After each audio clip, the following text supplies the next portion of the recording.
Muling naitala po ng PHIVOLCS ang 6 na volcanic earthquakes, kabilang na ang 4 na volcanic tremors sa Taal Volcano. Base po yan sa nakalipas na 24 oras at ayon sa huling update ngayong Sabado ng umaga. Ayon po sa ahensya, nagsimula ang isang tremor noong alas 2:47 ng hapon noong October 16 at tumagal ng mahigit 14 na oras.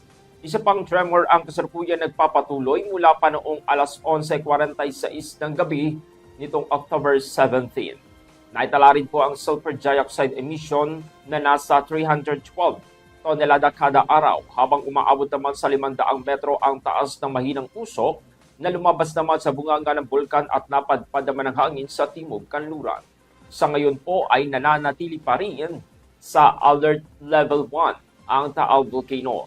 Kaya po paalala po ng PHIVOLCS, manatiling mag-ingat at iwasan muna ang pagpasok sa Taal Volcano Island.